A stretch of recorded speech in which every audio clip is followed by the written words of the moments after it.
룻기 4장 13절에서 22절의 말씀이고요. 화면을 보셔도 되고 성경책을 보셔도 됩니다. 함께 읽겠습니다. 이에 보아스가 룻을 맞이하여 아내로 삼고 그에게 들어갔더니 여호와께서 그에게 임신하게 하심으로 그가 아들을 낳은지라. 여인들이 나오미에게 이르되 찬송할지로다. 여호와께서 오늘 내게 기업 물을 자가 없게 하지 아니하셨도다. 이 아이의 이름이 이스라엘 중에 유명하게 되기를 원하노라. 이는 내 생명의 회복자이며 내 노년의 봉양자라. 곧 너를 사랑하며 7 아들보다 귀한 내 며느리가 낳은 자로다 하니라. 나오미가 아기를 받아 품에 품고 그의 양육자가 되니 그의 이웃 여인들이 그에게 이름을 지어주되 나오미에게 아들이 태어났다 하여 그의 이름을 오벳이라 하였는데 그는 다윗의 아버지인 이새의 아버지였더라. 베레스의 계보는 이러하니라. 베레스는 헤스론을 낳고 헤스론은 람을 낳았고 람은 암미나답을 낳았고 암미나답은 나손을 낳았고 나손은 살몬을 낳았고 살몬은 보아스를 낳았고 보아스는 오벳을 낳았고 오벳은 이새를 낳았고 이새는 다윗을 낳았더라. 아멘. 룻기는 엘리멜렉과 나오미가 두 아들을 데리고 베들레헴을 떠나 모압 땅으로 갔다는 이야기로 시작했었습니다. 그리고 우리가 아는 것처럼 엘리멜렉은 하나님은 왕이시다, 여호와는 왕이시다라는 뜻이고 나오미는 기쁨이라는 뜻이라고 우리가 살펴본 바 있습니다. 두 사람의 이름을 그래서 합치면 이 가정의 가훈이랄까요? 이 모토라고 할까요? 이 가정의 모토는 하나님께서 나의 왕이신 것이 기쁨됩니다라는 그런 것이 됩니다. 그러나 그들은 하나님께서 왕이신 것을 기쁨으로 삼지 못했습니다. 그래서 그들은 하나님을 떠나 모압으로 가서 살아야 했던 거죠. 그들의 두 아들인 말론과 기련은 모압 지방의 여자들을 만나 결혼을 해서 살았습니다. 그러니까 모압에서 돌아갈 생각이 없었던 겁니다. 흉년이 끝나면 돌아가야지 생각하지 않았다는 거죠. 그러나 엘리멜렉이 그곳에서 죽었고 두 아들도 죽었습니다. 그렇게 10년의 세월 동안 나오미는 모든 것을 잃어버렸습니다.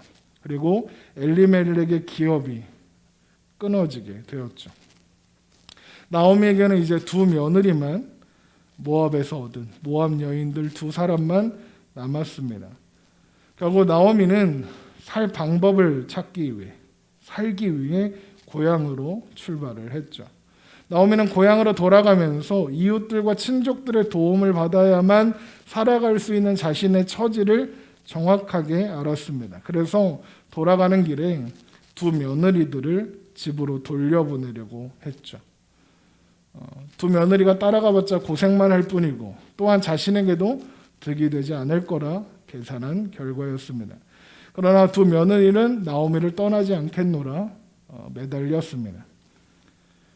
그러나 나오미는 계속해서 설득했고 결국 오르바는 고향으로 돌아갔죠. 그런데 룻은 끝까지 돌아가지 않겠다, 절대로 떠나지 않겠다라고 버텼습니다.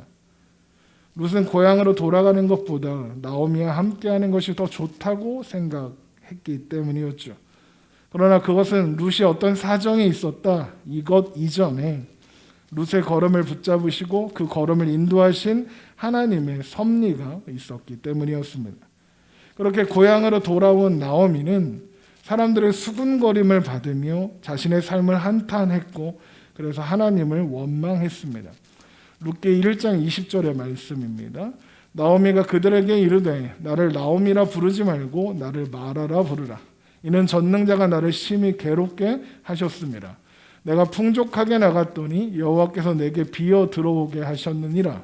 여호와께서 나를 징벌하셨고 전능자가 나를 괴롭게 하셨거늘 너희가 어찌 나를 나오미라 부르니라 하니라. 나오미는 자기 소견에 오른 대로 살아갔던 여느 사사시대의 사람들처럼 살았던 것입니다. 그래서 베들레헴을 떠났고 하나님을 떠났던 거죠. 그런데 모든 것을 잃고 어쩔 수 없어서 돌아간 고향에서 그녀는 하나님을 원망하고 절망하며 있는 겁니다. 그러나 나오미의 절망은 나오미의 말처럼 하나님께서 그녀를 괴롭히기 위해서 허락한 것이 아니었습니다. 하나님은 그 인생을 선한 길로 인도하기를 원하셨고, 그래서 그 시간들을 통하여 하나님께서 나오미에게 말씀하시고, 나오미를 하나님의 시간으로, 하나님의 뜻 가운데로 인도하시기 위한 하나님의 섭리였죠. 그 증거가 나오미와 룻이 돌아온 때가 마침 보리 추수가 시작되는 때였다라는 것이 그 증거입니다. 추수가 진행되지 않았다면 룻은 이삭을 주우러 갈 일도 없었겠죠. 보아스를 만나지도 못했을 겁니다. 그럼 보아스가 기업물을 짜가 되는 일도 일어나지 않았겠죠. 그때 돌아오지 않았다. 그때 모든 것을 더 잃어버리지 않았다면 그들은 그곳으로 돌아올 수 없었을 겁니다. 그들의 한 걸음 한 걸음 모두 다 하나님의 사랑의 섭리 가운데 있었던 것입니다. 그러나 나오미가 고향에 돌아온 걸 반기는 사람은 아무도 없었습니다. 풍족했지만 떠났던 그 가족의 이야기를 모르는 사람이 없었기 때문입니다. 나오미는 더 깊은 절망에 빠져들었고 앞으로 어떻게 살아야 할지 막막해하며 속된 말로 멍 때리고 있었습니다.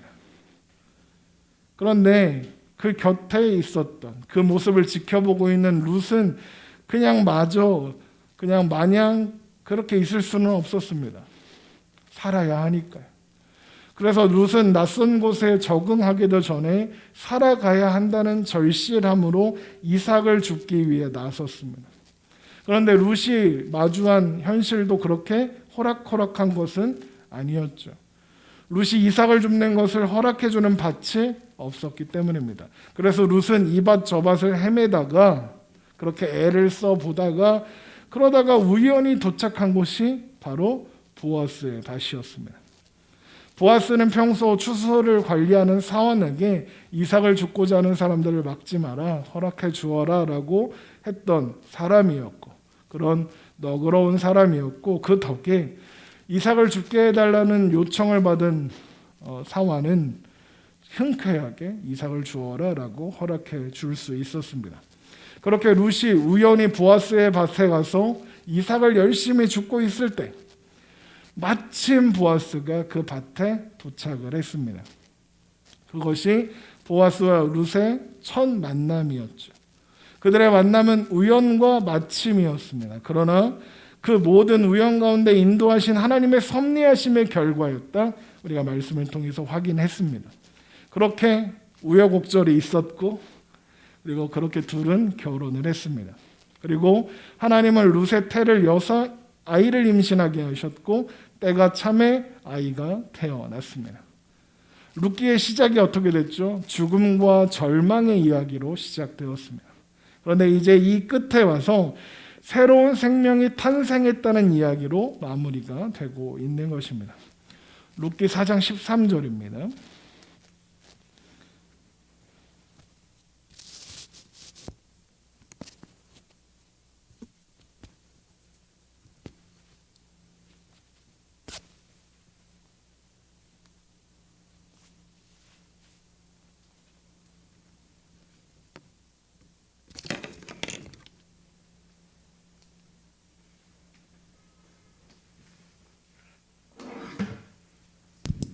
죄송합니다.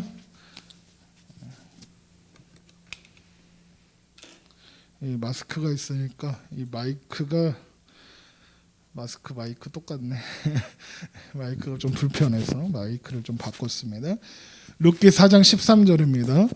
이에 보아스가 룻을 맞이하여 아내로 삼고 그에게 들어갔더니 여호와께서 그에게 임신하게 하심으로 그가 아들을 낳은지라. 룻기는 분명히 이렇게 말하고 있죠. 여호와께서 그에게 임신하게 하심으로 그가 아들을 낳았다. 이 모든 이야기의 주관자가 하나님이시라는 것을 드러내고 있는 것입니다. 그렇게 룻이 아이를 낳았다는 소식을 들은 동네 여인들은 하나님을 찬양하며 또 나오미를 축복했습니다. 그들은 나오미가 모든 것을 잃고 베들레헴으로 돌아왔을 때 야, 저 사람이 나오미 맞아? 라고 하면서 수군댔던 사람들이었죠. 룻기 1장 19절입니다. 이에 그 두 사람이 베들레헴까지 갔더니 베들레헴에 이를 때 온 성읍이 그들로 말미암아 떠들며 이르기를 이가 나오미냐 하는지라. 성경에 점잖게 기록되어 있어서 저 나오미 맞아? 이렇게 하는 것처럼 느껴지지만 이 말씀은 야 저거 나오미 맞아? 손가락질하면서 수군대는 그런 조롱하는 말이었다라는 것을 우리가 확인했었죠. 나오미를 손가락질하고 조롱했던 말들이 이제는 하나님을 향한 찬양과 나오미를 향한 축복으로 바뀌게 되었던 것입니다. 룻기 4장 14절입니다. 여인들이 나오미에게 이르되 찬송할지로다 여호와께서 오늘 내게 기업 물을 자가 없게 하지 아니하셨도다 이 아이의 이름이 이스라엘 중에 유명하게 되기를 원하노라. 우리가 지난 시간에 보아스를 향한 장로들의 축복이 그냥 그렇게 축복으로 끝나는 것이 아니라 거기에 예언적인 선언이 있었다라고 말씀을 드렸죠. 마찬가지로 이 여인들의 축복과 찬송의 내용에도 중요한 내용들이 담겨 있습니다. 먼저 여인들은 하나님께서 나오미에게 기업 물을 자를 주셨다라고 했죠. 빈손으로 돌아왔던 나오미는 이제 더 이상 빈손이 아니었습니다. 하나님께서 나오미가 비어있게 내버려 두지 않으셨기 때문입니다. 하나님께서 나오미에게 기업 물을 자를 주셨습니다. 보아스를 만나게 하셨고 룻을 통하여 손주를 태어나게 하셨습니다. 그러나 나오미의 빈손과 공허했던 마음을 채워준 것은 보아스나 또 이제 태어난 아이나 룻이 아니라 나오미의 진정한 기업 물을 자 되시는 하나님이셨답니다. 기업 물을 자, 영어로 리디머, 그리고 한국어로는 구속자라고 했죠.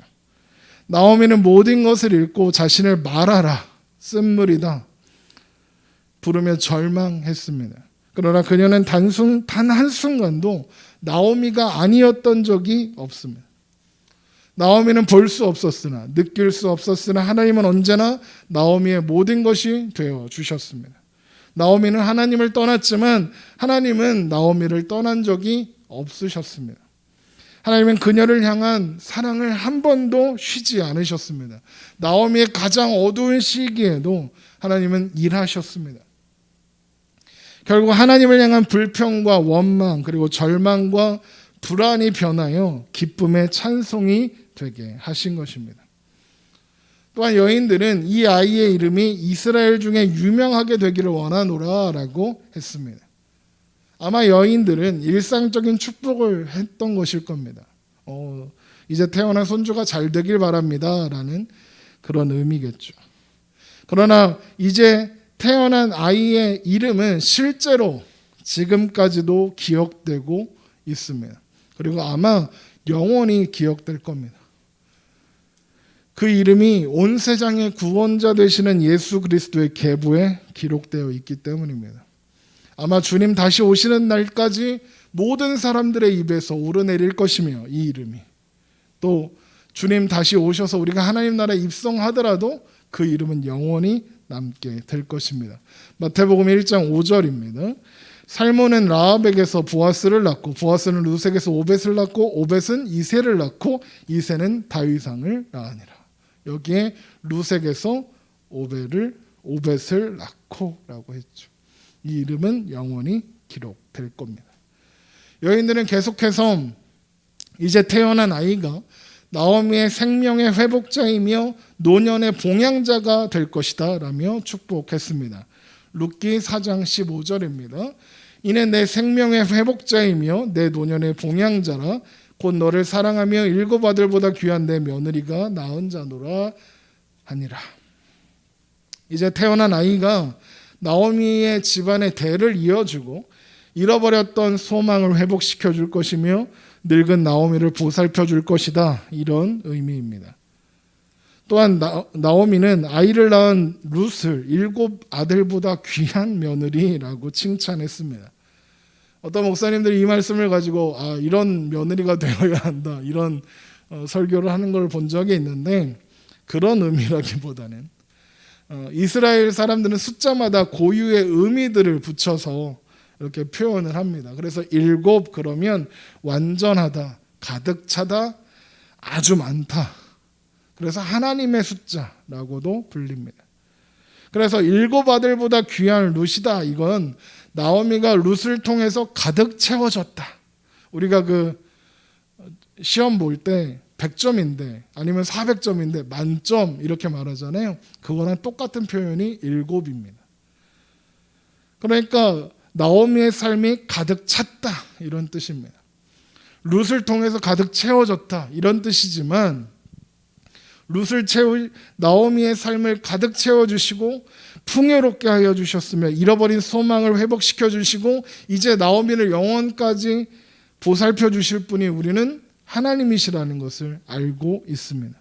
하나님께서 나오미와 룻에게 은혜와 공유를 베풀어 주셨고 이제 그 모든 일이 이루어져 지금 이 기쁨과 감격과 감사의 순간에 있게 되었던 것이기 때문입니다. 그렇게 모든 사람들의 축복 속에서 나오미는 아기를 받아 품에 안았고 그의 양육자가 되었다 하였습니다. 룻기 4장 16절입니다. 나오미가 아기를 받아 품에 품고 그의 양육자가 되니. 이것은 나오미가 손주의 유모가 되어서 보살폈다 이런 의미이면서 또한 엘리멜렉의 상속자가 되었다 이런 의미도 있습니다. 아이를 품에 안은 나오미에게 그동안 살아왔던 시간에 대한 어떤 아픔들이 남아 있었을까요? 아직도 눈물 흘리고 있었을까요? 절망이 그 삶에 남아 있었을까요? 아마 그렇지 않았을 겁니다. 지금 이 순간 나오미는 세상 그 누구보다도 행복한 사람이었을 겁니다. 심지어 그녀가 살아왔던 그 지난 시간들, 절망과 고통으로 가득했던 그 시간들조차 아름답게 보였을걸요. 지금 이 모습을 지켜보던 여인들도 아이의 이름을 오벳이라 부르면서 축복합니다. 룻기 4장 17절입니다. 그의 이웃 여인들이 그에게 이름을 지어주되 나오미에게 아들이 태어났다 하여 그의 이름을 오벳이라 하였는데 그는 다윗의 아버지인 이새의 아버지였더라.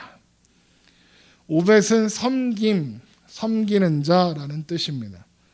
아마도 여인들은 노년의 나오미를 잘 섬기는 아들이 되어라 이런 의미로 이름을 붙여줬겠죠. 그러나 오벳이라는 이름을 지어준 여인들은 자신들도 모르는 사이에 중요한 예언적인 선언을 한 겁니다. 바로 그 계보에서 오시는 예수님께서 이 땅에 오벳으로 오실 것이기 때문에 그렇습니다. 섬김의 종으로 오실 것이죠. 마태복음 20장 28절입니다. 인자가 온 것은 섬김을 받으려 함이 아니며 도리어 섬기려 하고 자기 목숨을 많은 사람의 대속물로 주려 함이니라. 예수님은 이 땅에 오벳, 섬기는 자로 오셨고 대속물, 리디머, 기업 물을 자로 오신 것입니다. 결국 룻기는 하나님께서 어떻게 온 인류를 구원하실지에 대한 이야기를 하고 있는 겁니다. 그래서 오늘 제목이 룻기 그 영원한 사랑 이야기라고 한 겁니다. 룻기에는 놀라운 사랑, 놀라운 은혜의 이야기가 담겨 있는 것입니다. 오벳이라는 아이는 이새의 아버지이고 이새는 다윗의 아버지가 될 겁니다. 그리고 다윗이라는 이름은 메시아와 그리고 메시아가 오셔서 그리스도가 오셔서 이루실 하나님 나라에 대한 소망이 담겨 있습니다. 그리고 고통과 슬픔과 죄로부터 벗어나는 자유가 담겨 있는 이름입니다. 왜 다윗에 이런 의미들이 담겨 있습니까? 라는 질문이 생기실 수 있겠죠. 여러분, 다윗이 어떤 사람입니까? 다윗은 이스라엘 역사상 가장 위대한 왕으로 기록되는 사람입니다. 그러나 우리가 사무엘서를 통해서 확인했던 것처럼 다윗의 삶은 고통과 슬픔과 죄책감으로 가득한 삶이었습니다. 시편 51편을 보겠습니다. 시편 51편을 보면 그 제목에 다윗의 시 인도자를 따라 부르는 노래, 다윗이 밧세바와 동침한 후 선지자 나단이 그에게 왔을 때라는 제목이 붙어 있습니다. 다윗은 나단이 찾아와서 자신의 죄악을 드러낼 때에서야 자신의 현실을 깨달았습니다. 밧세바와 동침하고 그 죄악의 한가운데 있을 때에도 다윗은 자기가 죄 짓는 줄 몰랐습니다. 자신의 죄악이 드러나고 자신의 현실을 깨달은 다윗이 고백한 기도가 시편 51편에 기록되어 있는 겁니다. 시편 51편 함께 보겠습니다. 하나님이여 주의 인자를 따라 내게 은혜를 베푸시며 주의 많은 긍휼을 따라 내 죄악을 지워주소서. 나의 죄악을 말갛게 씻으시며 나의 죄를 깨끗이 제하소서. 물은 나는 내 죄과를 아오니 내 죄가 항상 내 앞에 있나이다. 내가 주께만 범죄하여 주의 목전에 악을 행하였사오니 주께서 말씀하실 때에 의로우시다 하고 주께서 심판하실 때에 순전하시다 하리이다. 내가 죄악 중에서 출생하였으며 어머니가 죄 중에서 나를 잉태하였나이다. 다윗은 밧세바와 동침한 그 일을 어쩌다 한번 욕망을 잘못 품어서 저지른 실수가 아니라고 이야기하고 있는 겁니다. 다윗은 죄를 지으면서도 그게 죄인 줄 몰랐습니다. 그의 본성 자체가 그의 온몸 구석구석이 죄악으로 이루어져 있었기 때문입니다. 다윗의 표현처럼 그는 죄악 가운데 출생했습니다. 구석구석 죄가 아닌 것이 없었습니다. 다윗에게는 선한 것이 하나도 없었고 의로운 것이 하나도 없으며 하나님 앞에 내놓을 것도 아무것도 없었습니다. 다윗의 삶은 그렇게 도대체가 답이 없는 삶이었습니다.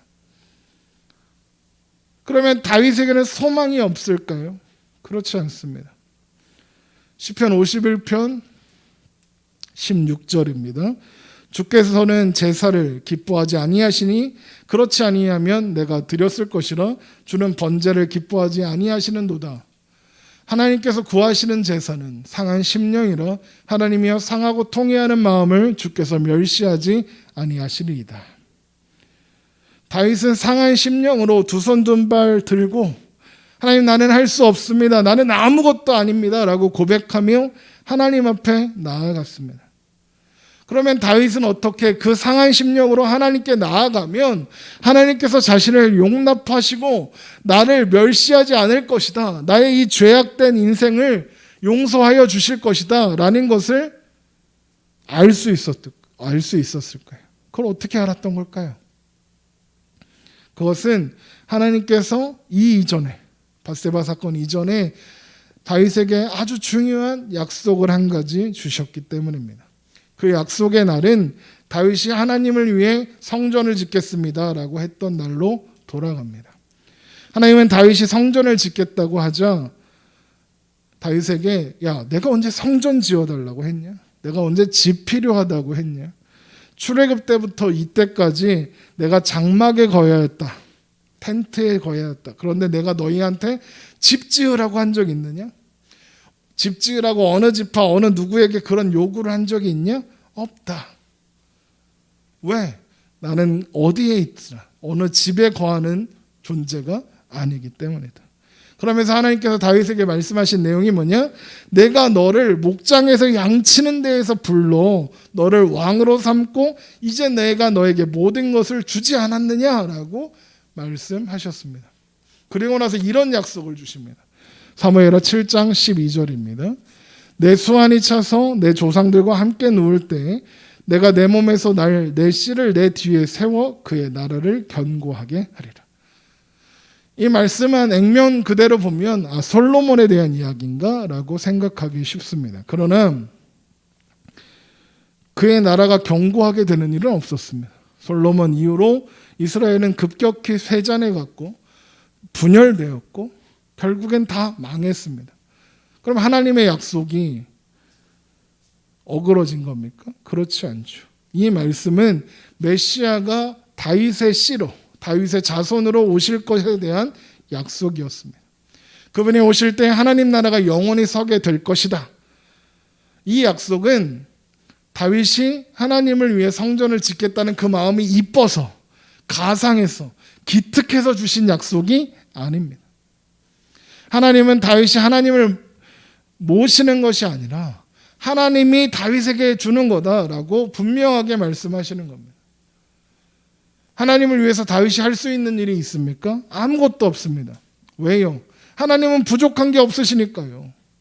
다윗이 하나님께 은혜를 입는 거지 다윗이 하나님께 은혜를 끼칠 수는 없습니다.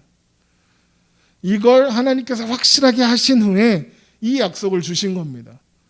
내가 내 몸에서 내 씨를 내 뒤에 세워 그의 나라를 견고하게 하리라. 그 약속을 주시는 것과 그 약속을 이루어 주시는 것이 다윗의 어떤 생각이나 어떤 행동과는 아무 상관도 없다는 겁니다. 그게 하나님의 약속의 핵심이었습니다. 그러나 다윗은 밧세바 사건을 통과하기 전에는 이 말씀의 의미를 제대로 이해하지 못했습니다. 그래서 내가 하나님을 위해서 이것도 해드리고 저것도 해드리고 하겠다는 마음이 여전했습니다. 그래서 가서 열심히 전쟁도 하고 재물들 가져다가 하나님 장막에 갖다 놓고 막 그렇게 했습니다. 그런데 밧세바 사건을 통과하면서 다윗은 자신에게는 선한 것이나 의로운 것이 나올 수 없다는 것을 알게 된 겁니다. 내가 감히 하나님을 모셔? 나는 하나님 앞에 내놓을 게 없어. 나는 하나님을 모시고 살 자격이 없어 라는 것을 내가 아무리 애를 써도 내 힘으로는 하나님 앞에 설 수 있는 존재가 아니야. 이것을 알게 된 것입니다. 그래서 이런 다윗의 마음을 잘 표현하고 있는 게 시편 40편입니다. 시편 40편 보겠습니다. 시편 40편 1절. 내가 여호와를 기다리고 기다렸더니 귀를 기울이서 나의 부르짖음을 들으셨도다. 다윗은 하나님을 기다리고 기다려야 했습니다. 왜요? 나를 기가 막힐 웅덩이와 수렁에서 끌어올리시고 다윗이 기가 막힐 웅덩이에 빠졌고 빠져나올 수 없는 수렁에 빠져 있었기 때문입니다. 다윗의 존재가 그랬습니다. 그런데 하나님이 다윗의 힘으로 할 수 없는 그곳에서 끌어올리시고 내 발을 반석 위에 두사 내 걸음을 견고하게 하셨도다. 하나님이 다윗을 꺼내 주시는 겁니다. 그럼 어떻게 꺼내 주시는 걸까요? 시편 40편 5절입니다. 여호와 나의 하나님이여 주께서 행하신 기적이 많고 우리를 향하신 주의 생각도 많아 누구도 주와 견줄 수가 없나이다. 내가 널리 알려 말하고자 하나 너무 많아 그 수를 셀 수도 없나이다. 주께서 내 길을 통하여 내게 들려주시기를 제사와 예물을 기뻐하지 아니하시며 번제와 속죄제를 요구하지 아니하신다 하신지라. 시편 50편과 똑같은 말을 하죠. 하나님께서 우리에게 원하시는 것은 제사가 아니랍니다. 하나님께서 우리에게 원하시는 건 번제와 속죄제를 요구하지 않으신답니다. 그러면 어떻게 하십니까? 무엇을 통해 해야 합니까? 갑자기 시편 40편에 이상한 사람이 등장을 합니다. 그러면서 이런 말을 합니다. 시편 40편 7절입니다. 그때 내가 말하기를 내가 왔나이다. 나를 가리켜 기록된 것이 두루마리 책에 있나이다. 나의 하나님이여 내가 주의 뜻을 행하기를 즐기오니 주의 법이 나의 심중에 있나이다 하였느니라. 여러분 이건 다윗이 하는 얘기가 아닙니다. 다윗이 고백을 하고 있는데 뭐 환상을 봤는지 꿈에 봤는지 아니면 하나님이 영감을 주셨는지는 모르겠지만 갑자기 어떤 사람이 모르는 사람이 튀어나와서 내가 왔나이다. 나를 가리켜 기록한 것이 두루마리 책에 있나이다. 내가 주의 뜻을 행하기를 즐거워하나이다 라고 하고 있는 겁니다. 도대체 누굴까요? 이건 메시아가 하는 말입니다. 누가 하는 말입니까? 예수님께서 하시는 말입니다. 그걸 어떻게 하냐고요? 히브리서 5장 10장 5절입니다. 그러므로 주께서 세상에 임하실 때에 이르시되 하나님이 제사와 예물을 원하지 아니하시고 오직 나를 위하여 한 몸을 예비하셨도다. 번제와 속죄제는 기뻐하지 아니하시나니 이에 내가 말하기를 하나님이여 보시옵소서 두루마리 책에 나를 가르쳐 기록된 것 같이 하나님의 뜻을 행하러 왔나이다 하셨느니라. 시편 40편이 히브리서 10장에 그대로 옮겨져 있습니다. 결국 다윗을 기가 막힐 웅덩이와 수렁에 빠져 있었던 다윗을 그런 절망과 슬픔과 죄책감에 빠져 있는 다윗을 자유케 하시고 하나님 나라를 견고하게 세우실 분이 바로 예수 그리스도라는 것을 우리는 확인하는 것이고 시편은 다윗이 시편을 통해 예언하고 있었던 겁니다. 이렇게 다윗이라는 이름에는 그래서 메시아가 오셔서 이루실 하나님 나라에 대한 소망 그리고 고통과 슬픔과 죄책감으로부터 자유케 되는 그 역사가 들어있다 이렇게 말씀드렸던 겁니다. 그래서 룻기의 마지막이 바로 이 다윗으로 이어지는 계보가 기록되어 있는 겁니다. 우리 룻기 4장 18절부터 봅니다. 베레스의 계보는 이러하니라. 베레스는 헤스론을 낳고 헤스론은 람을 낳았고 람은 암미다답을 낳았고 암미다답은 나손을 낳았고 나손은 살몬을 낳았고 살몬은 보아스를 낳았고 보아스는 오벳을 낳았고 오벳은 이새를 낳고 이새는 다윗을 낳았더라. 이제 태어난 아들 오벳은 기업 물을 자, 곧 구속자였습니다. 그런 절망에 빠진 나오미의 삶에 새로운 소망과 새로운 생명을 가져다 주었죠.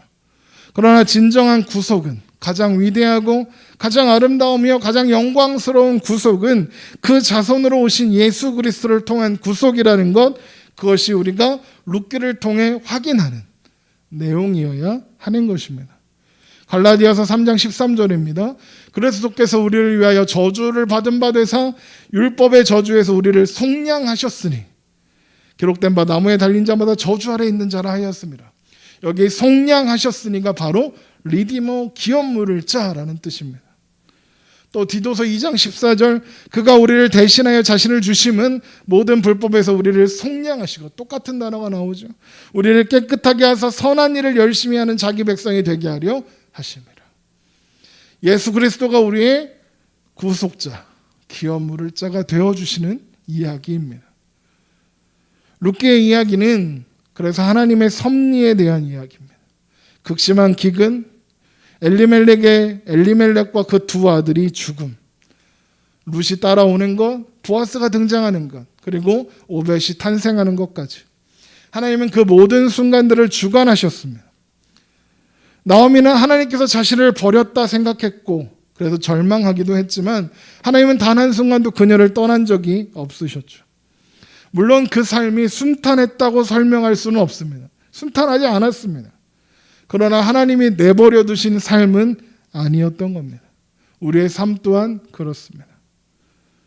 우리의 삶이 순탄치 않더라도, 때로 절망과 좌절이 찾아온다 해도, 하나님 앞에 내가 뭐야, 내가 왜 이렇게 살아야 돼? 라는 원망과 좌절과 의심이 든다 해도, 여러분 우리의 그 삶의 어떤 순간도 하나님께서 외면하시거나 그냥 내버려 두시는 때는 없는 겁니다.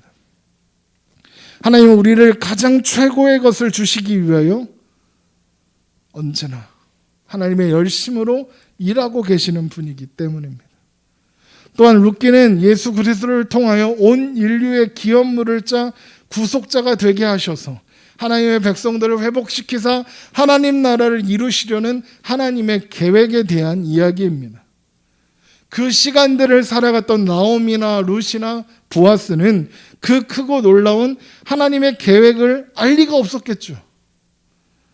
그러나 그들은 하나님의 놀라운 역사의 주인공으로서 그 일에 동참하고 있었던 겁니다. 그럼 우리들도 마찬가지 아니겠습니까? 우리는 어쩌면 상상할 수도 없는 놀랍고 영광스러운 하나님의 이야기의 주인공입니다. 우리가 사는 오늘이 그 놀라운 이야기의 한 부분인 거예요.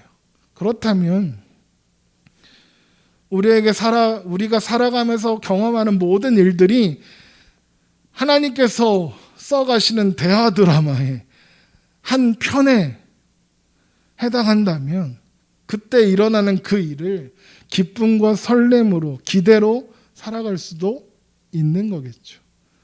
절망이나 아픔이나 그 또한 이겨낼 수 있는 거겠죠. 여러분 룻은요, 영원히 여호와의 총회에 들어올 수 없다라고 했던 모압 출신의 여인이었습니다. 그녀는 누구보다도 자격 없는 사람이었습니다. 여러분 나오미는 어떻습니까? 자신의 아내를 위해 기꺼이 하나님을 버리고 하나님의 땅을 버리고 하나님의 백성들을 버리고 떠나버렸던 사람입니다. 나오미에게 자격이 있습니까? 없습니다. 그러나 하나님은 룻의, 자격 없는 룻의, 자격 없는 나오미의 인생에 찾아오셨습니다. 그리고 그 인생 내내 따라다니셨습니다. 그래서 그 놀라운 이야기의 주인공이 되게 하셨습니다. 그녀들이, 룻과 나오미가 하나님을 선택한 것 아니라 하나님께서 그녀들을 선택하셨습니다. 여러분 우리도 마찬가지입니다. 우리가 하나님 선택했습니까? 내가 믿은 건데요? 아니요. 하나님께서 우리를 선택하사 그분의 자녀로 삼아주신 겁니다. 요한복음 15장 16절입니다. 너희가 나를 택한 것이 아니요 내가 너희를 택하여 세웠나니. 하나님은 우리를 따라다니십니다. 우리가 어디 있든지 무엇을 하든 지키시고 보호하시며 인도하십니다. 우리를 향한 하나님의 약속은 끝나지 않습니다. 그 어떤 것도 하나님께서 그 약속을 포기하게 할 수 없습니다. 하나님께서 그분의 아들의 피로 언약하신 일이라서 우리가 죄악으로 가득한 벌레 같은 존재라 해도 하나님의 우리를 향한 사랑은 멈춰지지 않습니다. 여러분, 사랑하는 자녀가 온몸에 똥칠을 하고 찾아와도 품에 안고 묻은 것을 닦아주는 게 부모의 마음 아닙니까? 하나님은 오죽하시겠습니까? 로마서 8장 38절입니다. 내가 확신하노니 사망이나 생명이나 천사들이나 권세자들이나 현재일이나 장래일이나 능력이나 높음이나 깊음이나 다른 어떤 피조물이라도 우리를 우리 주 그리스도 예수 안에 있는 하나님의 사랑에서 끊을 수 없으리라. 여러분, 하나님이 그렇다는데, 하나님께서 그렇다는데 그것보다 더 분명한 게 어디 있습니까? 하나님이 그렇다고 하십니다. 너희들을 향한 사랑을 포기하지 않겠노라, 그렇게 말씀하십니다. 그 무엇보다 우리를 사랑하신다 합니다. 하나님의 영광스럽고 놀라우신 일들을 우리 가운데 행하시겠다고 하십니다. 여러분, 그것보다 확실한 게 있습니까?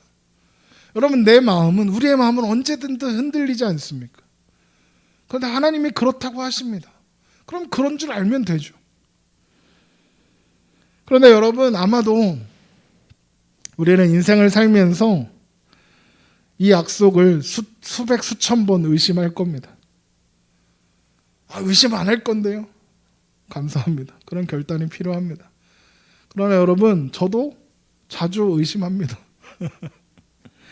우리의 삶에 찾아온 절망과 아픔과 슬픔 때문에, 하나님을 향한 원망과 불평과 한숨 때문에 의심할 수밖에 없을 겁니다.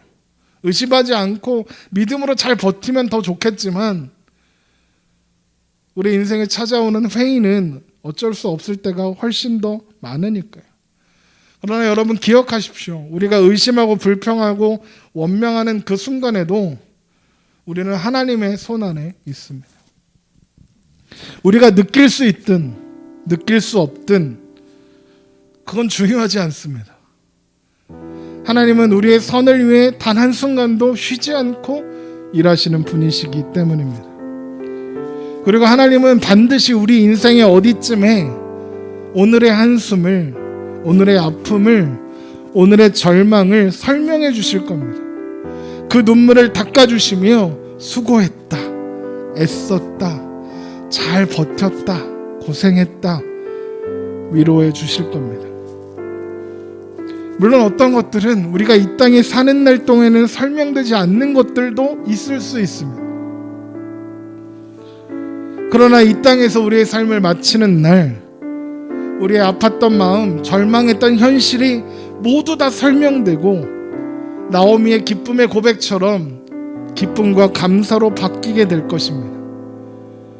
우리 그렇게 주님 앞에 설 때 주님, 하나님께서 우리를 맞아주시며 잘했다, 고생했다, 그렇게 사느냐 참 고생했다,